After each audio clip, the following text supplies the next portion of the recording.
will last 2 hours. We'll have a 5-minute break in the middle, so we can all like have a little rest from the screen and get a cup of tea or whatever. If you do need a longer break for any reason, just send me or Kerry a private message in the chat, and then we'll do our best to accommodate your needs. And we'll email you the resources that we talk about in this workshop and any relevant information after. Okay, so that's the housekeeping out of the way. So a little bit of context then behind this workshop. So as I'm sure you know, like, this workshop is part of the Trust the People learning programme. And Trust the People is a movement that is supporting the growth of community democracy in the UK.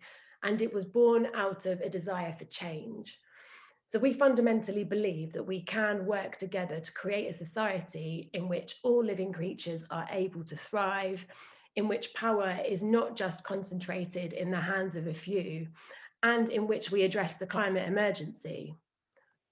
But to do this, like, we need to reshape our democracy, and that is what Trust the People is all about.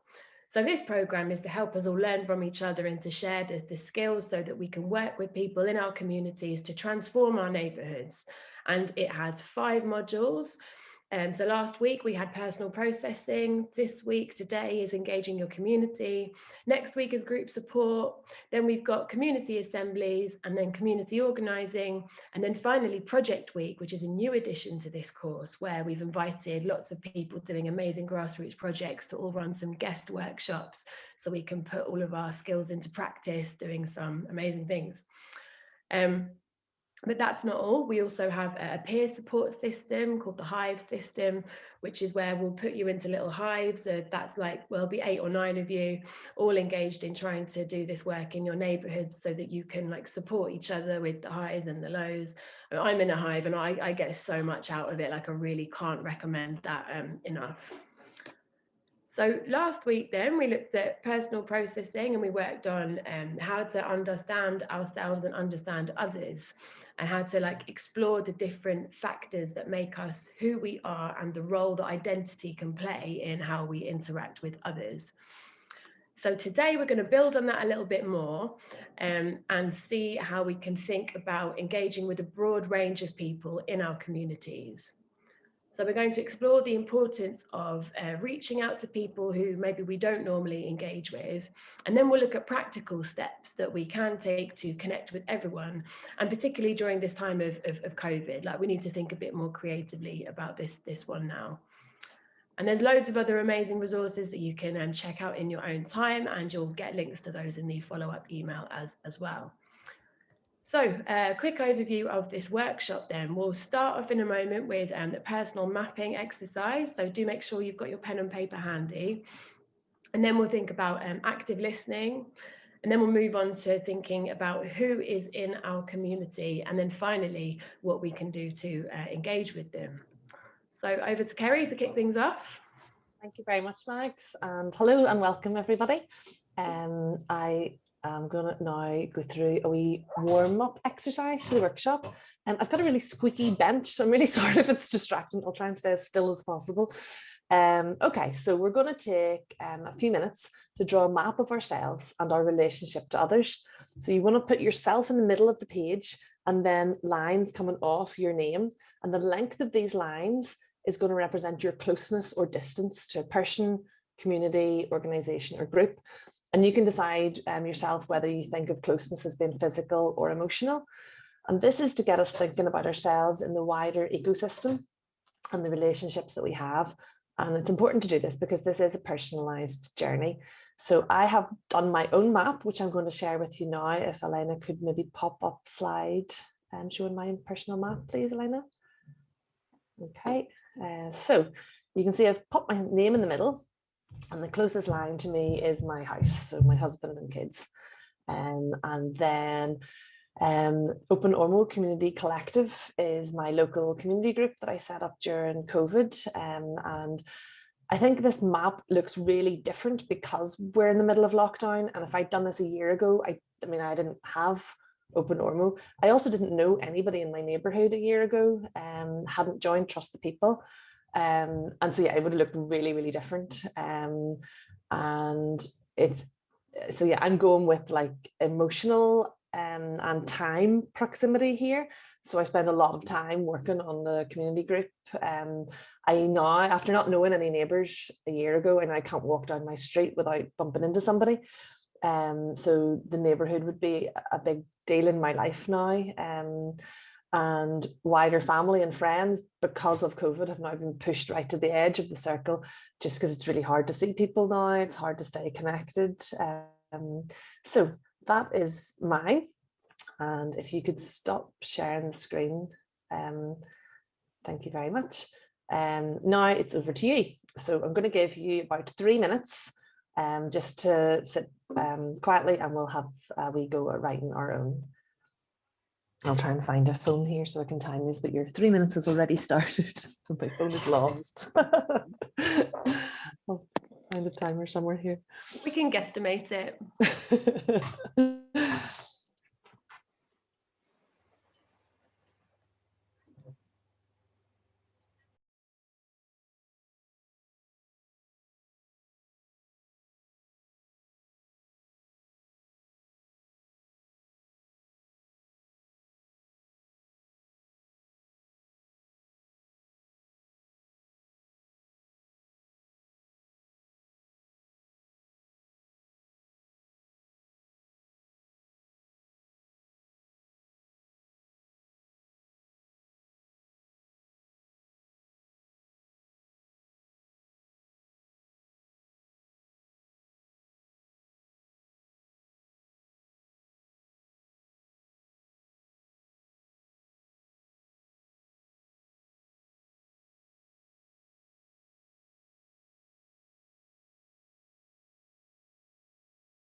Okay, hopefully that's given you all long enough to have a wee think about who you're close to in terms of who you're spending time with, who you feel close to. We're now going to do a check-in to give you an opportunity to meet one another. So you'll be in groups of 3 or 4, and we're going to be in the room for 9 minutes, and it'll give you an opportunity to share who you are, where you are, and then a wee bit about your personal map. So what came up for you? What did you notice? It can be a good idea to do a timer. So, you know, you've got 9 minutes. If there's 3 of you, set a timer for 3 minutes. And Neil, perhaps if you could maybe send a reminder when we're halfway through, just to keep people right. Yep, will do. I noticed that people arrived after I set up the breakout room. So if you don't get a breakout room, just stay here and I'll create one for you. Thank you. Enjoy. Welcome back, everybody. I hope you enjoyed that. And it's lovely that it wasn't long enough, much nicer than it being too long. So would anyone like to feedback from a few people? Maybe we hear, first of all, from a woman. If you'd like to share, Antonia, it'd be lovely to hear from you, and anybody else. If you want to put, I need to find my chat, but if you want to put either an asterisk or the word stack in the chat, then we can hopefully hear from you after, Antonia. Sorry, I just knocked my iPad off its stand. Yeah, no, it's just I did it. I kind of did the the chart quite sort of absent-mindedly, really. And then I looked at it, and I was just saying this to Andy, who was in my breakout room. It's just really upsetting, because I realised, like, it's just so reduced, my sense of community, my world. If I'd done this 2 years ago, I think I would have had loads more groups. I think the lines would have been a lot shorter. I mean, and when I was talking to Andy, he was saying about having lots of time to practice piano, and I realised I hadn't even put my choir, which is normally a really big part of my community, my kind of sense of identity and a real connection, and I didn't even write it down. And it's just really upsetting, really, to be honest. I was quite surprised. It's actually really upset me seeing this, because I've just realised that my whole world has become a lot smaller, and I feel a lot less connected to a lot fewer people. So I felt a bit the same myself when I wrote it earlier in the week, and didn't notice that. And then when I was going over it again this morning before this workshop, I thought, that is very empty. It looks a bit lonely there. I thought there'd be more things. So yeah, it's, I suppose, just a product of the last year. But what I was chatting about in my breakout room is that I feel that some of the stuff that I have done has been more in depth, I suppose, like less busy, but maybe more in depth. Thank you so much for sharing, Antonia. And I'm sorry that you're feeling a wee bit upset. Kylie? Haley, yes. Would you like to share? All right. Yeah, just want to say, first off, I've just noticed how many amazing people are from Kent here, so that's incredible to see. If you are, we'll just very quickly do a shout out. Kent Green New Deal, we're doing stuff, so that's something I think may be of interest to people from Kent. But right, well, what we talked about, it was really quite good. Like I say, I think just sort of, I just want to reiterate what sort of Antonia said, sort of thing. It is very much just a shame that sort of some of the lines that are quite important to us, our community, me, like our wider family, for example, are so much further away than they should be. And I think that's sort of something I've sort of, I need to go away and work on, sort of thing, and start reaching out to people in my community, start reaching out to people who are important to me, but I just don't get the time sometimes. I need to make a bit more time for people. I think that's sort of the main thing, but yes. Thank you. And that's a really good point, that if it is a bit shocking or upsetting when you, it's like that we can do something about it, I suppose, you know, and once you're aware of the situation, then it gives you the power to do something. I think, Gail, if we could hear from you, and then I'm sorry, Heidi, but I think we need to move on just to keep with our timings, but hopefully we'll hear from you later. So Gail, would you like to share? Hi, yeah, so a couple of us, we kind of had the opposite situation to Antonia. We've kind of found this last year to be a bit of an introvert's dream, and now our connections to people are actually quite a lot stronger than they were 12 months ago, because we've been able to embrace this kind of online technology. But equally, I get what Kaylee's just said about you know, the strength of those connections and not having enough time in the day, because my map is huge. I'm involved in so many different things and projects and activities, most of which have been able to carry on running online. But actually, realistically, there are so many people involved there that I can't possibly hope to have the kind of relationships with them all that I would really like to have, because, you know, there's only 24 hours in a day. Thank you, Gail. Yeah, we were just chatting about that as well, like the power of Zoom, in that, like, we're all together today having a chat from all across the country, and I certainly wouldn't have been jumping on a plane to come and facilitate something, but now you're getting to hear a Belfast accent talking at you, probably can't understand half the words I'm saying. Thank you so much, everybody, for sharing, and I hope that was helpful for you all. I'm now going to pass over to Mags. Thanks, Kerry. Yeah, really interesting points that you were offering there, and it's definitely something in there about like the different maps you could make, the ones of your like emotional closeness, and then the ones of like your physical closeness, and thinking about the maps you would have made pre-COVID and the ones that you're making now. It's been a big shift for all of us, hasn't it? And it's quite like disorienting, I think. But thinking on that then, like in times of crisis and collapse, like local connections are really crucial to resilience. like COVID has shown us that, you know, when the chips are down, it is the people who we're physically close to that can help us out with like practical things like getting to the shop or getting prescriptions. Like so many people became really reliant on that. Like the government wasn't there stepping in to help us really. We kind of had to do it ourselves. And we've also seen, you know, mental health services have seen a big spike in people needing more support because of the increased loneliness that they felt during COVID. Like it's been incredibly difficult for a lot of people as well. And I suppose one thing that can help, if we're building those local connections despite COVID, then that can help with the loneliness that, like, you know, many people feel. And without wanting to get too dark, I suppose, like, you know, there's other crises that are going to hit us in the future, you know, the climate crisis and other like destabilizing things. So all these things are making it more and more important that that we are able to come together locally and support each other. So then, like, focusing on the community immediately around you, like, let's think a little bit more deeply about why go local, like why is it important? I suppose one answer to that could be when you think about that housing often cuts across social divides. Like many neighborhoods are much more diverse than maybe the social groups that we normally live within. So that can be a great way of meeting different kinds of people.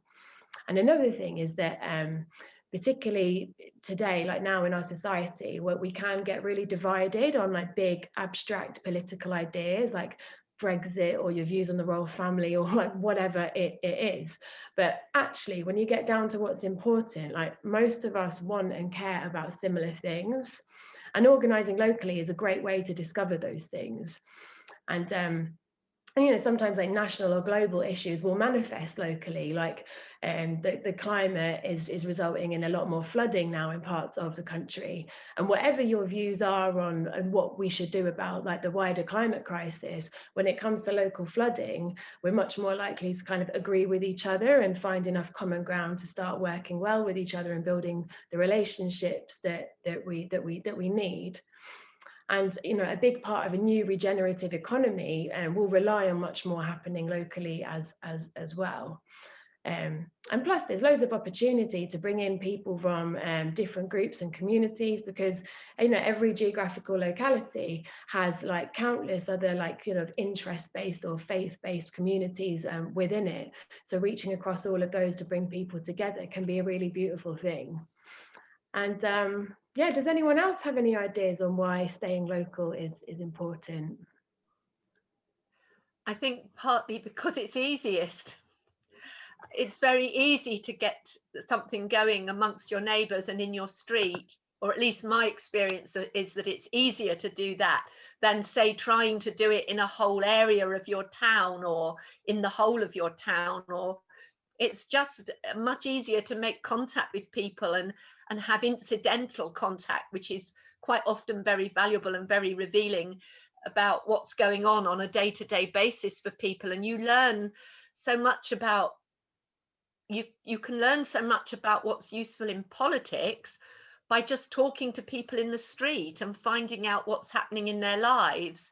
So that would be why I would want to start local. In Brighton, we have an organisation called Free University of Brighton, and I went on a course about community psychology, and it really inspired me to just try and make contact with my neighbours where I'd only lived for a couple of years. And it's absolutely blossomed. It's grown into a fantastic street community group. And so my experience of that is really positive. Thank you so much for sharing. That's really inspiring. That's really cool. And I know that Kerry later on is going to share some really amazing stuff that she's been doing locally as well. Yeah, so look forward to that. Does anyone have anything else that they'd like to share? Any more thoughts on connecting locally? Hello, yes. I just feel that sometimes when you look at sort of the national news or global news of the climate crisis, it all seems sort of like so overwhelming and depressing. So that I think focusing on something that you can do locally makes you feel better. It makes you feel like you're able to act, you're able to do something, you're able to do something practical. So emotionally, I think it's important to do local things. Yeah, really lovely point. It's super important for our well-being. Like we are social animals. Like that's what humans are, and we need to be embedded in relationships with people around us. So yeah, absolutely. On to Kerry then for thinking about how we're going to do this. Thank you very much, Mags. So yeah, we want to share some practical skills and steps that you can take to help reach out to people in your community. One of the most important ways to connect with people is to make them feel listened to. If you're reaching out to strangers, some people who aren't used to being spoken to might feel like you're trying to push an agenda or to try to sell them something. But you can counter this by making them feel like you're really listening to them. Active listening is the process of concentrating and listening to what somebody has to say. It's not about trying to shape the direction of a conversation, but about letting it flow and then absorbing what is being shared. Quite a lot of the time, whenever you're in conversation or you're listening to people speak, we're partially trying to think about what we're going to say next rather than actually just listening to what is being said. Active listening is about countering this, about listening to learn rather than listening to speak. And it can be really tiring and really difficult. But the process of simply listening to what people have to say is humbling and empowering. And it can enable us to learn from others, to better understand different perspectives, and can therefore build really strong links with others in our communities, particularly people that you wouldn't normally have a strong link with. So we're now going to put you into groups of threes to practice some of this active listening. So there's going to be 3 different rules. Somebody will be talking, somebody will be actively listening, and then we're also going to have an observer. So I'm going to put instructions for this into the chat. One wee tick.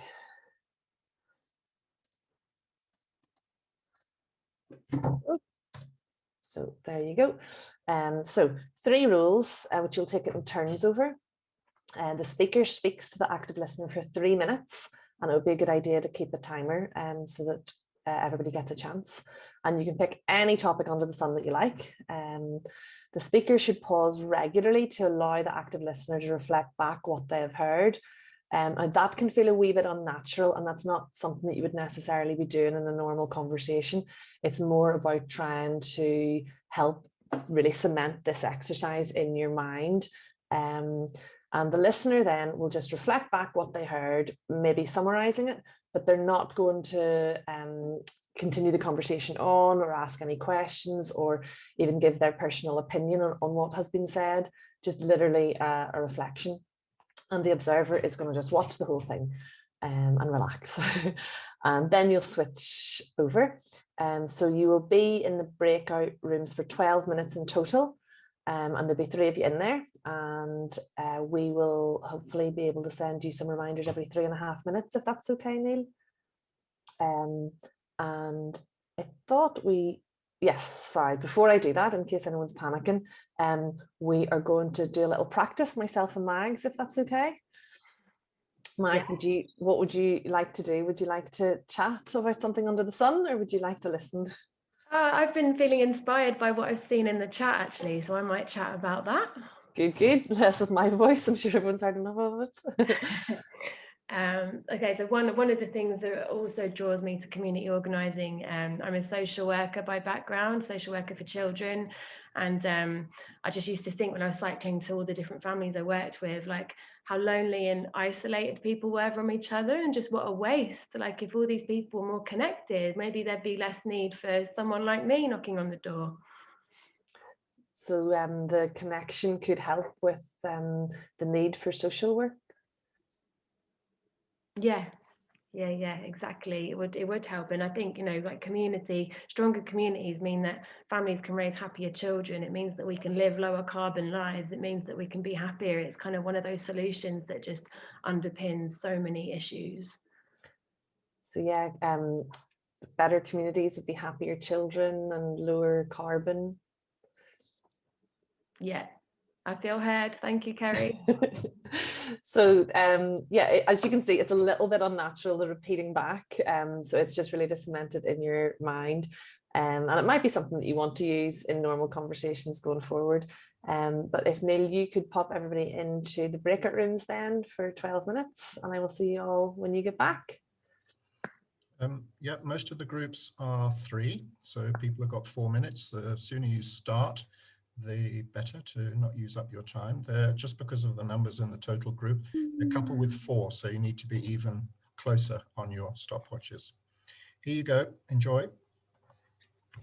Welcome back, everybody. Is that everybody back, Neil, or will I give it a few more minutes? Well, go, go, go. Go, go, go. Okay, lovely. I hope you all enjoyed that. I'd love to hear from a few of you to see what your impression was, anything that you learned, how you felt about it. Again, if you could put stack or asterisks into the chat, it'd be really great to hear from some of you. Teresa. Yeah, we had a great session with Sylvia and Monica, and we spoke about gardening. And the lovely thing was the way in which gardening is a great way to involve other people, whether it's passing on produce to your neighbours or getting involved in setting up a community orchard or a community garden. And the lovely thing about gardening as well is that it's an opportunity to look to the future and better days. And yeah, so it's a great chat. Really enjoyed it. Really good. Excellent. That's lovely. So good for the soul, getting your fingers dirty in some soil and seeing things grow, isn't it? I've lost track of my chat here. We've lots of people wanting to share, but I think we probably only have time for 2 more. So Olivia, and then sorry, did I miss somebody first? Yeah, Isla, and then Olivia, or Isla. I'm sorry if I'm pronouncing your name wrong. Hello, yes, Isla. Sorry. We spoke about sleep in our group, which is very interesting topic. And I learned first how important it is when I'm a speaker to pause when I'm in a one-to-one conversation, which I don't do enough, because it gives the person time to process. And secondly, I learned how much I interpret what someone's saying. And that exercise is really useful because it encourages you to reflect back exactly what they said, which I don't think I did precisely. And I noticed myself making interpretations, which is very, very useful. So thank you. It's really hard to catch yourself to just do the reflection and stop at that, isn't it? Okay, Olivia? Yeah, I just wanted to say, you know, something that comes up a lot around active listening can be people who feel like their short-term memory is really active or able, and other people who don't always, and that certainly varies for me. And just this thing around like allowing oneself to take notes or just to pick up on, say, key emotions rather than feeling you have to parrot everything. And also the energy that you bring to a person. For me, that makes a big difference, and I just wanted to speak to that because I know some people and someone in our group mentioned that, yeah, they have a history of an illness, and so it's harder for them to maybe their memory to be working to do it exactly. And for me, it's a bit more than that, and I just wanted to give that love back. Thank you very much, Olivia. I think we're going to go on to a break now for 5 minutes. And if anybody needs longer, if you could let us know by personal message. I don't think we have time for any more feedbacks, although I see a few more of you in the chat there would like to share. Anybody else from TTP more on the ball than me about our timings to see, do we have time to hear from a few others? I think maybe we've got time for one more. Did I see? I think Josephine's Josephine, been putting okay. an X in there, which I'm guessing means asterisk. Thank you. Yes, I just wanted to say briefly that I actually found it incredibly difficult to do that. And this active listening is something that has definitely been on everyone's lips in the last few weeks. And I've been to quite a few things, and I actually find it incredibly difficult to remember to say it back. So I make notes on everything, and I don't know if it's my age or I don't know if it's just the way I function, but I definitely find it very difficult to not just go with the flow and kind of continue forward as to stop and take a snapshot of what has been said.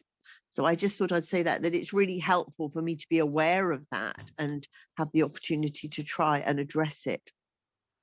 Yeah, I find it really difficult, the reflecting back personally as well. I find it almost has the opposite effect in me, where I do then spend some of the time that I'm supposed to be listening panicking about what words I'm going to use to reflect back, which I think defeats the purpose somewhat. So I find it a really useful exercise as well. Okay, thanks so much to Steph and Helen and Marcel. We'll hopefully hear from you guys later. But I think we'll go on to and Claire as well, but I think we'll need to go on to the break now, and we'll see you all back here in 5 minutes.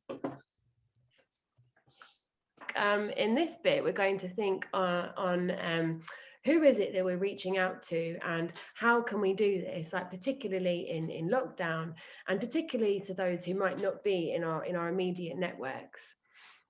So let's start with who we're reaching out to. So, and this point is important. So no community is a blank slate, like waiting to be filled with any one understanding of community and or democracy. Like communities are all filled with like formal and informal relationships between individuals, groups, and organizations. So understanding these will help you determine what role you might be able to play in supporting a community's democratic culture to develop, but without needing to reinvent the wheel. So one thing that is particularly important is that we do not just reach out to those who we already feel some kind of connection with. We need to extend our reach further out and also think about those people who are perhaps normally forgotten about, or those who maybe don't share our values so much. So often then, when we do community organising, we can reach out to people or organisations that fall into a group that we'll call the usual suspects. So this is quite a handy place to start. It's a bit of a shortcut. So this is the people who are already engaged in building social change in an area. So this might be your local like mutual aid group, maybe a faith group or an activist circle, like NGOs, local charities, local councillors, and other community projects.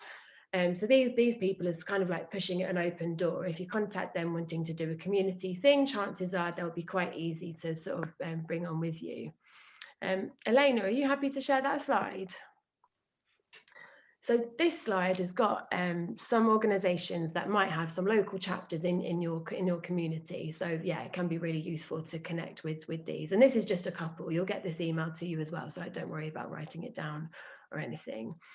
So do you want to take a minute now to look back at that personal map that you drew and check to see if you've got any of these usual suspects on there? And if you do, maybe put a little circle around them. So I'll give you just a moment to think about that, and I'll put in the types of organisations into the chat there as well.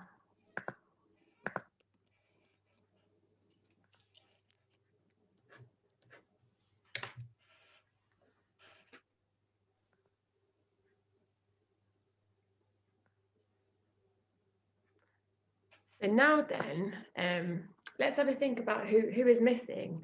So you can stop sharing now, Elena, thank you. So what individuals, groups and organisations exist in our community that maybe aren't the ones that we think about first? And are we actively not engaging with them because they don't share the same values as us? Now, each of us here now will answer all these questions completely differently, because it's an individual thing, because like our own identity, our own story and our own history will shape how we respond to these questions. So take a moment to think about who might you not be actively engaging with.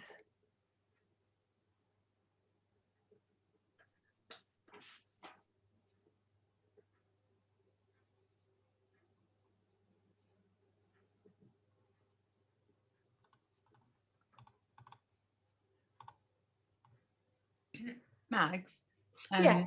Sorry, I've stopped my video. It's Carla here. I missed the beginning because my computer was not working. But so by your question, it sounds like an assumption that we are already engaging. So when you say who are we not engaging with? So I missed the frame of the session. Is it that we're all, because I'm thinking, well, I'm not sure, so I'm not engaged. Yeah, I don't really like the question assumes that we are already engaging with some kind of community group. So you might not be, and that's totally fine. You might be at the beginning of thinking about how and who you're going to engage with in your community. So the question's absolutely designed for you as well. So if you're thinking initially about who are the first people you're going to engage with, this question's designed for once you've thought about that, who then is missing from your thoughts? Mm-hmm. Who have you not yet considered? I guess it also assumes that I have a project in mind where I'm already thinking, who do I need to engage with? It's not necessarily, you don't necessarily need a project in place at this moment, because perhaps ideally you'll come up together with a project that you'd like to start once you've made the connections with local people. Mm-hmm. Yeah, I guess I'm like wondering what, like, if I was to try and engage with these people, like what would be the opening even? I just want to engage with you, and then together we'll think of something to do. No, that's a really good point, and we're going to come on to sort of thinking about how we might approach people and what we might approach them for. I suppose as well, like lots of this kind of stuff kind of happens at the same time as other things do. There's not really like a linear, it's this and this and this, but I suppose it's all things that are worth thinking about when you're engaged in this process. So apologies if it seems a little bit vague. Like we have been rejigging this workshop a little bit this week. So there will be time later for you to share any feedback. But yeah, let's see how we go for now. Can I just actually quickly ask a question? Because the way I understood it, it's not necessarily that we're engaging with someone about specific.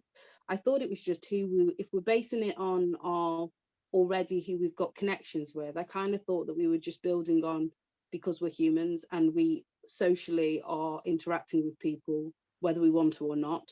So that's kind of how I've taken it. Is that kind of correct? And then it would be like a natural process to engage with others if there was a project that I was working on. Is that sort of like how I could, that's kind of how I interpreted it. That's really helpful. I think probably a lot more helpful than my answers. Does that help Carla? Yeah, so if I think of that map, then yeah, there are quite a lot of my own personal usual suspects on there. Yeah. And then it's, yeah, how would I increase that map? And I guess, I'm happy to wait for the next part of the workshop, but then because in the back of my mind's the kind of the why, well, why would I do that other than just building a network? What's the purpose of that? Yeah. Okay, yeah, if you're happy to roll with that, then that's cool. So then the next question that I wanted us to all think about together is one that can perhaps feel a little bit uncomfortable. But we know we need to ask ourselves, if there's people who we're forgetting about, are we forgetting about them because their voices are often ignored by society? So the word marginalised is often used when discussing people who might be ignored by society, but it is thrown about so much and it's often applied to a really broad range of groups. So it is important to take the time and think about, what does it actually mean and how might it be problematic? So who is actually doing the marginalising? People are not marginalising themselves. It is rather society and other individuals doing the marginalising. So like, what are the dynamics at play here when we're thinking about our communities and who is in them? And what is it that is resulting in people being excluded? So now I'm going to ask that we take a moment to reflect on this a little bit further and to think about how it might feel. So take a moment now to think about a time that you were excluded from something and really remember how it felt.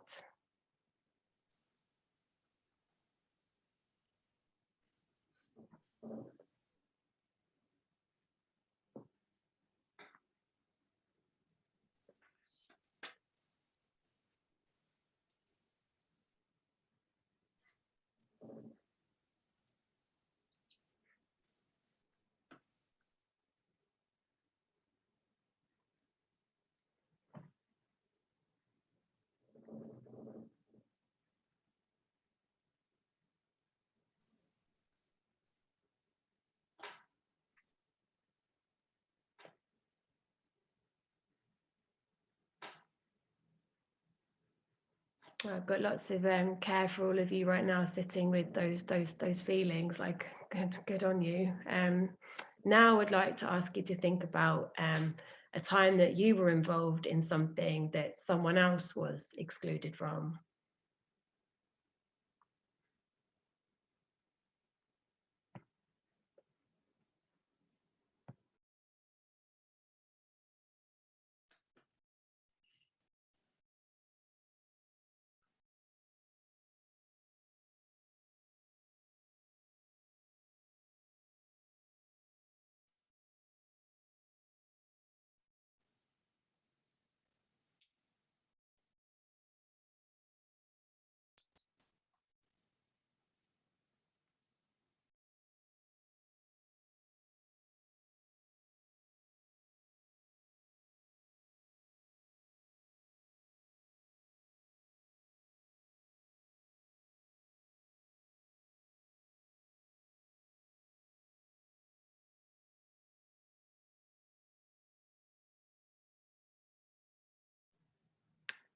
So does anybody feel like sharing any reflections on that exercise? I could see lots of thoughtful faces on the screen there. Andy. Hello. Yeah, that was really helpful actually. So I can think of a number of marginalised groups in the area of the city where I live, and it was really helpful for me as a kind of relatively privileged white male to think back over my largely carefree life and to a time when I did actually feel excluded from something, which was very unusual. And it's probably about how long ago? Probably 40 years ago now, but I can remember it like it was yesterday.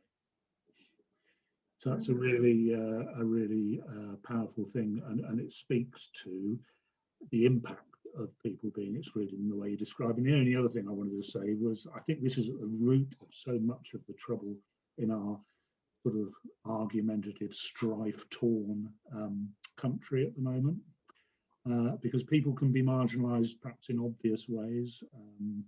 One of the examples I was thinking about was there's a mosque in the ward in Cambridge, a newly built mosque in the ward in Cambridge where I live. And sorry, am I not? Yeah, there's a mosque in the part of Cambridge, and you know, I've not made connections down there that I should have done. I think in the work I've done locally, yeah, I've lost my thread now. Anyway, so yeah, I think it's really. But I was going to say, so that's a kind of perhaps a more obvious form of marginalisation. But I think, you know, there are communities who are marginalised in subtler ways. I'm thinking about people in Grimsby, for instance, who've just elected a Tory MP for the first time in like 100 years or so. Anyway. Thank you so much for those reflections. It was yeah, really interesting to follow your you linking your own personal experience of how it felt to be excluded with some of these like you know, wider social forces that we see kind of unfolding around us, and so yeah, to think about what that means. And yeah, I was really struck by, you know, how long that experience of being excluded has stayed with you and how much you can remember it. Like, it is such a horrible feeling, isn't it? All right, then we'll come to, was George next? Yeah, very similar to Andy again. I've not really ever felt properly excluded. And even the most recent example, that the only one I could think of, was quite a minor thing. But even then I felt, oh God, this feels like crap. And I really didn't want to come back to the meeting again. And it suddenly just made me realise all those people that have come to meetings before just once and then disappeared, that's probably what they felt like. And it was suddenly being thrust into someone else's shoes, and it was a real eye-opener. Yeah, thank you. Another really insightful reflection there. Thank you, George. And then I think we've got time to hear from Monica, and then we'll have to move on. I found that really interesting. I really liked the way that we were given the opportunity to sort of, oh, sorry, am I the correct Monica? Yeah, I believe so. I love the way that we sort of had that opportunity to really reflect on our basis and just to sort of quite honestly look to see where some of the gaps are. And I guess it's just natural that we're naturally drawn to people that live in our local community or that might look similar to us. Because there's an element of sameness, you know. I'm probably not going to go and speak to somebody who likes heavy metal because I like a little bit of garage, and it's not a similarity that I share. But I suppose it's just being aware of that, because it's quite obvious I can see that, and try to make that conscious effort to try and reach out. And I really love that aspect of marginalization as well, because I guess for me, I don't think anyone actually marginalizes themselves. I think that that's something that's done to a person. And I think that's only done to a person again because we just sometimes can stick them in the margin because they're not familiar to us. So I think I really, really liked that exercise. I felt really quite safely guided into that. I mean, that we could actually speak about the white elephant in the room, that I think I am probably the only black person here, aren't I? So, you know, we could say that, but you know, it was really lovely to feel quite supported going into that, because yeah, there are differences, but the beautiful thing is I always speak about this tapestry. So it's understanding that we need all these differences to be able to ensure that we are stronger together, if that makes sense. So yeah, I really love that exercise. A nice little reflective exercise that was. Thank you. Thank you so much for sharing that, Monica. Like, your thoughts there are really, really valuable. And like, yeah, tapestry is exactly the word. And this is what like local organising offers us the chance to build, isn't it? We're not all like random individual threads. It's like make something that's so much better than each individual part, right? It's like a synergy there. Okay, lovely. Well, let's move on then. So then the next question, building on this, becomes, you know, how do we connect with people in our community in an inclusive way that ensures that we're reaching out to everybody? So there is no simple answer to this, and we certainly don't have the answers, but I suppose what we're trying to do here is to keep these questions open in our minds, so that like when we're holding our first community assembly, say, or we're thinking about starting some other kind of local project, we're pushing ourselves to bring our whole neighbourhoods alongside us. Because the new world that we're trying to create is one in which everybody is there and included. And it is up to us to bring that new world into being in all of the things that we do. So we can also identify one of the common traps that people can fall into here, which is simply inviting people to your spaces and expecting them to come. Like, it's well-meaning, but it can be unhelpful, I suppose. Like, it's good to think about like who is having to be the newcomer somewhere. Like, make sure that at least some of the time that person is you. So now then, let's think about the opportunities that our neighbourhoods offer for connecting with people. So neighbourhoods, like look at them as like just sort of maps of opportunity, right? So if your neighbourhood has like a park or a football club or a library or a community centre, like each of these spaces offers us like opportunities to be creative about how we might build connections with people who might habitually go there. So I'll give you a quick example. I think we've got someone from Brighton here, actually. I think it's Valerie. Maybe you'll already know about this. So Brighton Extinction Rebellion did a fantastic bit of community work around the climate crisis at their local football club. So on a match day, they had a stall up outside the ground with a sign saying the climate crisis, almost as important as football. Which is such a great way of starting a conversation. It was so inspired. So now then, we're going to go into breakout rooms for just 6 minutes, just a quick one, just to discuss in 2s or 3s, to think about what community spaces are there that we can think about, and what opportunities do those spaces give us for innovative ways of reaching people. So I'm going to paste that into the chat now. So you might think of a park, like what does a park offer that we can like creatively harness in order to build connections between people in our neighbourhood, and so on. So Neil, if you're all right to do the breakout rooms, I'll look forward to seeing what you all come up with. Okay, so I'll close the room in 6 minutes, and there'll be another 60 seconds after that. Most of the groups are 3 and some of them are 2. I hope that's going to work for timing, everybody. Enjoy. See you on the other side.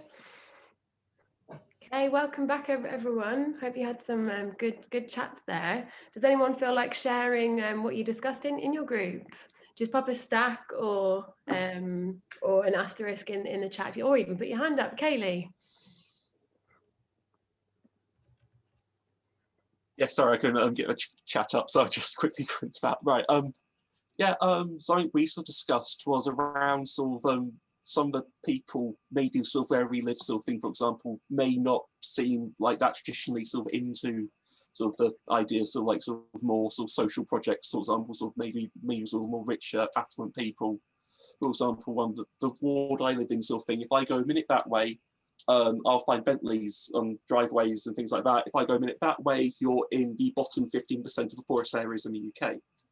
It's so sort of the idea is sort of thing is finding avenues that we can reach out to people that sort of span that divide. And one of the ideas I came up with was there's a group called the NHS New Deal, and they sort of campaign for a new deal for the NHS sort of thing and around sort of funding NHS properly, things like that. And that's something that's very topical, very popular, and does span those divides a lot more, I think, sort of thing. So if that's an issue people are struggling with, that's something I would suggest looking into and getting involved with. But yeah, like I said, it's just thinking about how you can bridge gaps, find things that transcend some of the normal divides that we do have in our communities. Thank you for that. Yeah, really lovely point. Like the power of the NHS to sort of transcend those divides. And gosh, what stark inequality you're living around. It's frightening. Oh yeah, no, Sheppey's a really weird place, sort of thing. Like, yeah, just yeah. Okay then, now who did I see next? I think it was Zoe and yeah, Zoe. Hi, yeah.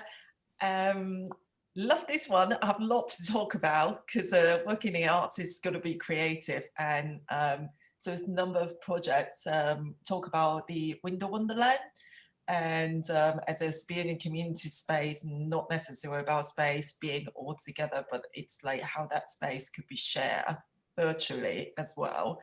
We talk about maybe summer we're going to do a fun yard festival, so everyone can create something in their front yard, and then the neighbors kind of enjoy it. People in town walk around, and we talk about virtual space and that kind of community space in sort of a safe sort of Facebook group, and then some others talk about planter, so it's like in the small spaces around the build-up area, and then is used adopt a planter, so that could be a community space, and pocket parks and small park, and then it's not been utilized, and then maybe it is time to activating those spaces as well. So cycling path, and that is a community space. We are define that as a community space as well. Thank you. Amazing, what a comprehensive list. I'm really glad this was recorded. There was so much in there, and yeah, really nice attention to like how to make these ideas work virtually as well, like kind of COVID proofing them too. That was really nice. I think we'll have room for one more, and then I think we'll have to move on. Oh, Kerry, if we do have more time, then I think like let me know. I've lost track of it now. I think it was Joe from Kent next. Sorry, it's just a chance to talk about my obsession again, Incredible Edible, which is free fruit and veg for everyone, all along the high street and everywhere. I wanted to say that the great thing about Incredible Edible that they found is whatever fractions there are in society, the one thing that does unite us all is food. It's so central. I don't know if you agree, but that's the one thing I miss the most about lockdown, is just being able to sit at a cafe and eat something with a friend. And there's just some healing thing in that, of being around people, even if I'm not talking to them and having food, it's so basic, a bit like fire or something. So I think if you want to get groups as well to join in with anything, or offer them a free sandwich or a vol au vent, you can get people to attend anything if there's something free involved. And the one thing we miss, when the thing we're looking for when we go to shops and we're desperately hunting for bargains, is that I think what people are mimicking there is that joy you get when you're out in nature and you're getting something and it's free, it's a bonus. And a lot of people have never experienced that joy of taking something that nature's just given you for nothing. And that's what we're all hunting for in the bargain buckets, you know, when we go shopping. And it's just an illusory feeling, it's temporary and fleeting. Whereas this, also the thing that unites us all right now is nature. Whoever you are, I think most people appreciate a butterfly or a flower.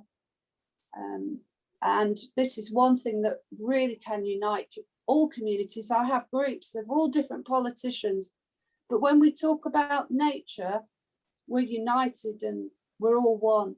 You know, what can we do? So I think that unites every group.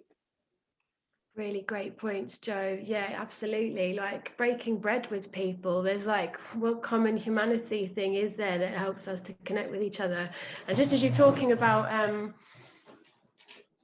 like foraging, got my little book here, food for free, and it's just a tiny little foraging book, and I've got like stickers on everything that's like ready in March now. And I'm hoping when like lockdown's up to, I don't know, get some like local people or something doing something foragey in the city. Yeah, you just inspired me then. And I think we'll come to Lottie next. We are doing better for time than I realised, so we can hear from a couple more people. Hi guys, so I was just in the room with Zoe, and I was just gonna reiterate what she said about the window wonderland. We did it in my city, and it feels like it's a very quiet city and that there's not really much action going on, so that's obviously why I'm doing this. And it was really nice to just see kids at like, so they'd be out at 8 p.m, it was all dark, and they'd light up these windows, all the shops in the centre, and it was just so lovely to see like people just walking around, people taking photos of it, like literally anyone in the town you can imagine was just there looking at these windows. And it was just a really nice idea to utilise these spaces that aren't accessible at the moment, like we can't go into these restaurants, but people are still finding a way to make people feel involved, even though they're not physically in there. So that was just really nice, and I just wanted to reiterate what Zoe was saying, really. Yeah, lovely. Thank you for that. We can still celebrate our shared spaces, even if we can't share them like in the same moment. We can still share them in different moments, at least at the moment. And then I think we've got time for one more. I think it was Rachel that was next. Hiya. Looking out to put the sound on. I just wanted to share something that I heard yesterday in a different Zoom call, which is kind of related to this, because there's a lady talking about a community where there'd been a lot of gang violence and stuff, and what the mothers in the street did was where all the kind of events happened, they've just put a barbecue there and started selling burgers. So it harks back to that breaking bread, but she was saying that it completely transformed everything because, you know, there's just someone there to kind of observe it. So it was interesting. That's lovely. That's a really like powerful example of how like yeah, this community work, it can start to soothe communities that have been really harmed by certain things that go on. That's a really important thing. Okay, then reluctantly we'll move on. I'd love to know what's going on inside everyone's heads right now, but we will press on. So yeah, we'll hand over to Kerry now, who's going to lead us through some more ideas about how we can put this into practice. Thank you very much, Max. Yeah, that was really interesting, listening to all of your suggestions. One thing that sprung to my mind is There's an Eden Project big lunch, and some people were saying that there was literally nothing to do in their area, like no parks and no sort of nice community spaces. But I've seen a lot of photographs of people literally just spilling out onto their street and getting trestle tables out, and everybody brings a dish, and it's a good way of, I think, including everybody, you know, people from different backgrounds and stuff. And so yeah, I just thought I'd mention that. So yeah, all of this chat, like we're mentioning all these places that you could meet and what you could do, but it might be a wee bit hard to do in real life, actually making that first step to approaching the first person that you have to approach, or just really getting started can be quite difficult. Some of the feedback that we've got in previous courses has been that people, even after doing the course, still don't feel confident talking to strangers. So we thought we would give you an opportunity to practice today, a bit of practice on reaching out to someone in your community. So a couple of different scenarios where this might happen. Starting off kind of at a low level, the easiest kind of intro, just a brief greeting saying hello, how are you, and learning a wee bit about the person. Or you could introduce yourself as a neighbour, saying where you live, asking someone how they're finding the current situation and offering your support. And I've actually found that a really easy and helpful way in, because we are all living through this really odd time and everyone has an opinion on it. So I found it a bit easier to strike up conversation with people. And then I suppose there's that element of reciprocity where if you're offering support to somebody, it's a very warm, and it's a good way, I think, to sort of easily make friends, because people often feel grateful that you've offered support. And then maybe if you want to ramp it up a little bit, you could ask people more explicitly about what they'd like to see change in their community. Going back a little bit to, I think, was it Joe, or sorry, I can't remember who it was chatting earlier, was saying that they didn't know how to start with a project. So you could maybe jump right in with that. Or you could possibly introduce your own idea that you would like to instigate and that you're looking for support on. And so you could set up like an online games night, or any of the other suggestions that we were talking about, maybe that big lunch that I was chatting about. And lastly, and this is another one that I find really helpful, is give people something, and it's back to that reciprocity, which I'm very bad at saying, but yeah, like if you can give away plant cuttings, swap books, anything like that, I think is a really good way to get the ball rolling with starting that process of chatting to people. I see Emma in the chat has just mentioned that a neighbour in her street went to every house and offered a piece of cake.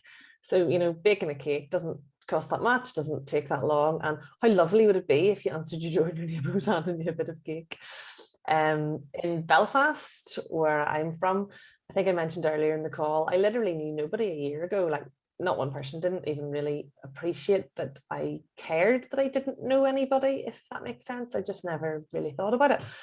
And then the lockdown came along, and there was a WhatsApp group set up in our street, and that really got the ball rolling for us, in that I offered plant cuttings, and people dropped kids' books to my door that didn't know me, but they knew I had kids, and my kids loved it. And just so many friendships have blossomed in the last year just on those very simple starting points. And it allowed us, whenever the BLM protests came about in, I think it was June, I felt quite strongly that I would like to have been at the protests, but couldn't because of the restrictions. And there was a few others of us on the same WhatsApp group, and we set up another sub WhatsApp group to say, like, can anybody think of anything that we could do? So it all culminated anyway in, there was only 5 or 6 of us. We stuck it onto social media, and we ended up with hundreds of people coming down to the park railings to hang their footprints to show solidarity with the BLM movement over the course of a week. So it was something that worked very well, and it was in the middle of the very strict lockdown, so it was stretched over a week. There was no encouragement to gather at all, but people felt like they were part of something because they were creating this piece of artwork together. So it was quite powerful, and that has then moved on. I think I also mentioned at the start that we had set up a community group, but that started off really simply as well, where we decorated some local trees at Halloween with pictures of monsters and witches, and it was a wee treasure hunt. And again, we stuck it in social media. And then we got really quite into all this decorating the neighbourhood and inviting people to participate and join in. And we got some money off the council at Christmas and decorated the place with lights and got the local school kids involved to put their stories of their best memories of happiness in 2020, which was obviously a very difficult year for everybody. And again, it was all stretched out over 10 days. So there was no issues with social distancing. And we ended up doing like a survey monkey on it at the end and asking people, how did they feel about their sense of community? Did they feel closer to their community? And did they feel more positive about their place after literally just some lights up in some areas and some stories and an invite to decorate wooden animals? Like, it was very, very simple and quite easy to organize. And I think we heard back from over 100 people who, like 90% of them said that they either felt way better or just better about their place and the community. So I think it's what I'm rambling on a wee bit here about the last year in my neighborhood, but what I'm trying to convey is that if you start small, it's actually way more impactful than you imagine that it would be, I think. And yeah, I found it quite addictive and really, really enjoyable, and I've met so many people, and it feels like a springboard. And I think Mags was saying earlier about the notion of building resilience towards future crises that might hit. And I'm a big believer that if you can do really simple things like sticking hopscotch chalk paths on the street for kids to play on, and you slowly start to build that community, I think you get something that then can be resilient and can help each other out no matter what we're facing. So that is quite enough of me rambling on now. I'd like to let you think about a scenario for you. So how are you going to broach this neighbour for the first time? So I'm going to pop these in the chat to give you some inspiration.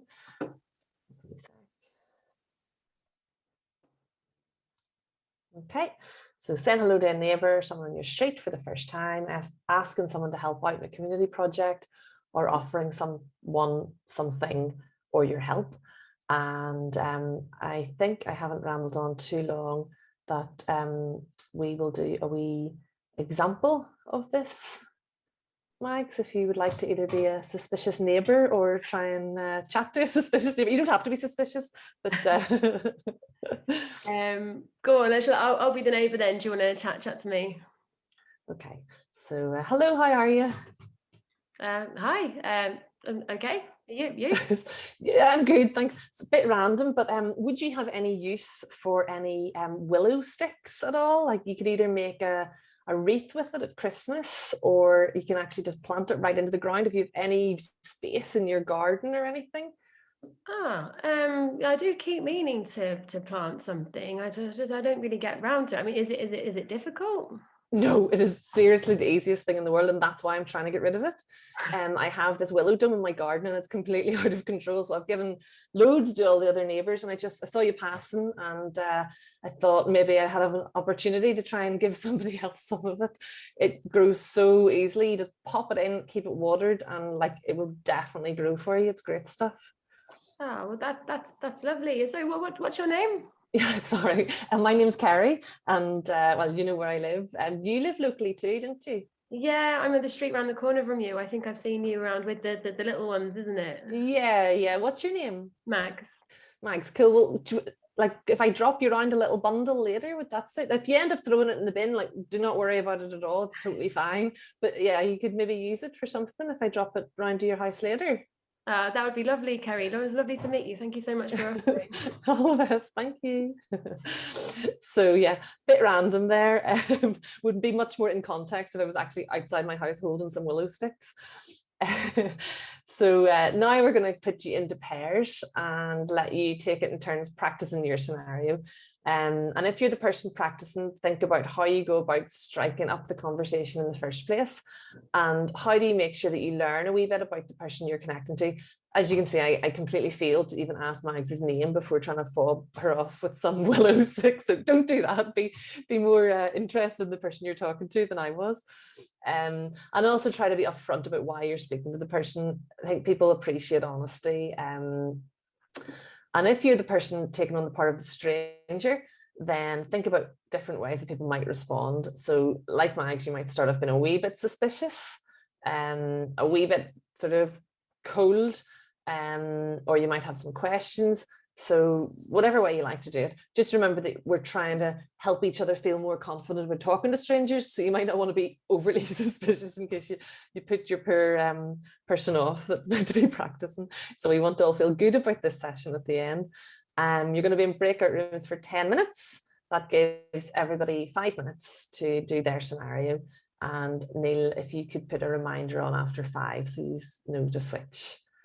Shall we do them for maybe 6 minutes just to keep us into time? Sure, did I ramble for far too long? Yeah. Yeah, No. okay. Okay, that's sorted. There's one group of 3. Enjoy. Okay, welcome back everyone. I think that's most people back. Oh, that's everybody back. Brilliant. So I hope you enjoyed that conversation.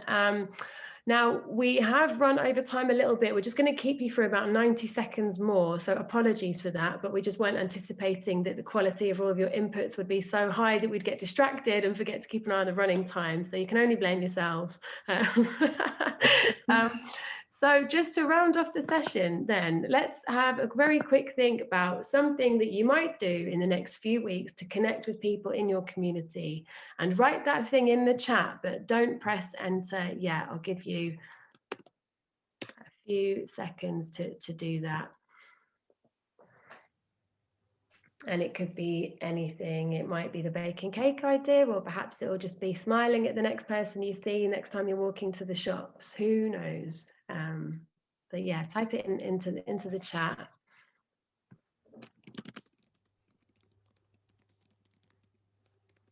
And in a couple of moments, we'll all press enter at the same time. Okay, that's my one in the chat.